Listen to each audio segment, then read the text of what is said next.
महाराष्ट्राला दोन उपमुख्यमंत्री लाभलेले आहेत, एक एकनाथ शिंदे आणि सुनेत्राताई पवार। हे दोघंही कुठेतरी मराठा आहेत, त्यामुळे येणाऱ्या काळामध्ये ओबीसींची गरज नाही आहे किंवा मग कुठेतरी या कार्यकाळात ओबीसींसाठी काही विशेष ते लक्ष देतील का, काही वाटतं आपल्याला बघून याकडे? खरं तर आमचे ओबीसींचे बलदंड असणारे नेते विजयभाऊ वडेट्टीवार यांनी सुद्धा काल परवा हाच प्रश्न केला होता की राज्यामध्ये दोन्हीही उपमुख्यमंत्री मराठा समाजाचे असल्यामुळे ओबीसींच्या विविध विभागावर अन्याय होतोय। ओबीसींच्या विविध विभागांना तिथं निधी दिला जात नाही। त्यामध्ये महाज्योती असेल, ओबीसींचे विविध महामंडळ असतील, जसं मराठा समाजाला अण्णासाहेब पाटील विकास महामंडळांना करोडो रुपयाचा निधी दिला जातो, त्याच्यातून 25-25, 30-30 लाख रुपये बिनव्याजी कर्ज दिलं जातं, तसं आमच्या 18 पगड जातीतील 12 बलुतेदार 18 बलुतेदार असणाऱ्या ओबीसी बांधवांसाठी अनेक महामंडळ, त्या महामंडळाला निधीच नाही। महाज्योती आमच्यासाठी कुठेतरी आमच्या विद्यार्थ्यांना शिष्यवृत्ती असेल, फेलोशिप असेल, या वेगवेगळ्या योजनेसाठी महाज्योती स्थापन केली, त्या महाज्योतीला निधी नाही।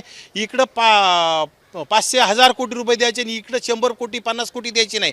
म्हणजे 12-15% असणाऱ्या मराठा समाजाला 500-500, 1000-1000 कोटी द्यायचे आणि राज्यामध्ये 55% असणाऱ्या ओबीसी समाजाला म्हणजे तुम्ही 10-20-50 लाख म्हणजे कोटीसुद्धा द्यायला तुम्ही लाज वाटते तुम्हाला।